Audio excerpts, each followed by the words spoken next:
Hey, Pastor, it is okay for you to know the value that you provide and to charge for the services that you deliver to other people.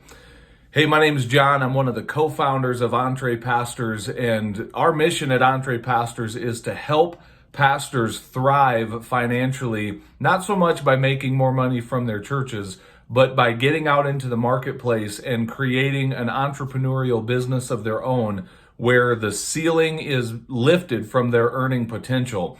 And we love helping pastors start businesses so that they can provide better for their families financially.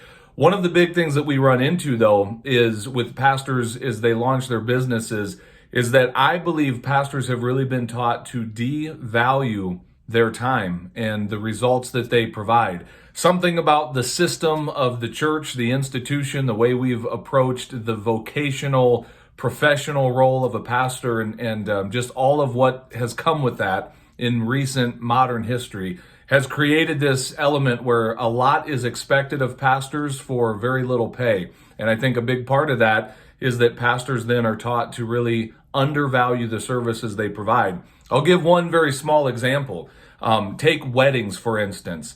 It's not uncommon for pastors to kind of be expected to do weddings for people as a part of their pastoral role.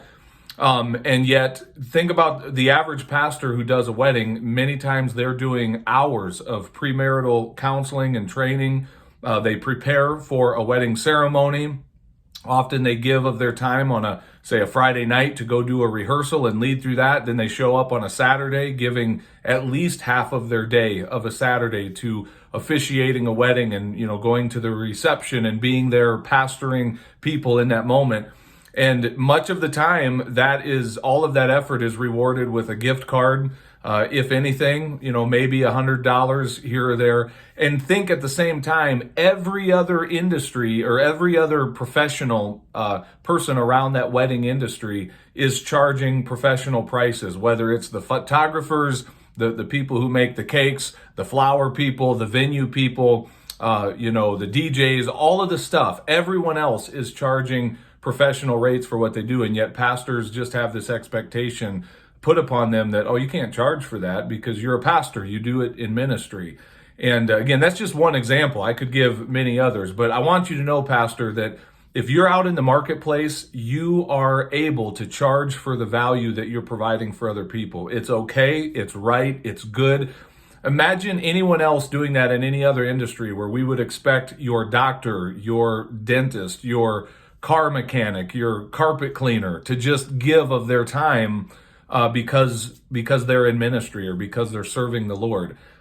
So again, I'm not necessarily saying that we charge our church members for absolutely everything we do, but I'm talking about if you have a business out in the marketplace, you can charge for that. And so be okay with that. It's one of the big areas that we do coaching with pastors around, is helping them get comfortable charging for the services that they provide to other people. If this is something you need help with, man, I would encourage you, reach out to us at EntrePastors. Check us out at EntrePastors.com.